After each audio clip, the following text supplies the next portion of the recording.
భారత రైల్వేలో ఆహారం నాణ్యతపై ప్రయాణికులు చేసిన ఫిర్యాదులు కలకలం రేపుతున్నాయి.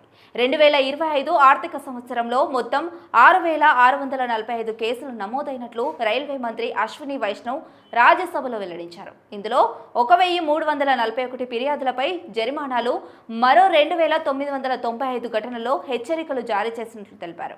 రైలు ప్రయాణాల్లో ఇస్తున్న ఆహార నాణ్యతపై ఇదొక ప్రతిస్పందనగా పేర్కొనవచ్చు. ఇలాంటి ఫిర్యాదులు రైల్వేలో క్యాటరింగ్ సేవలపై ప్రశ్నలు నెలకొల్పుతున్నాయి.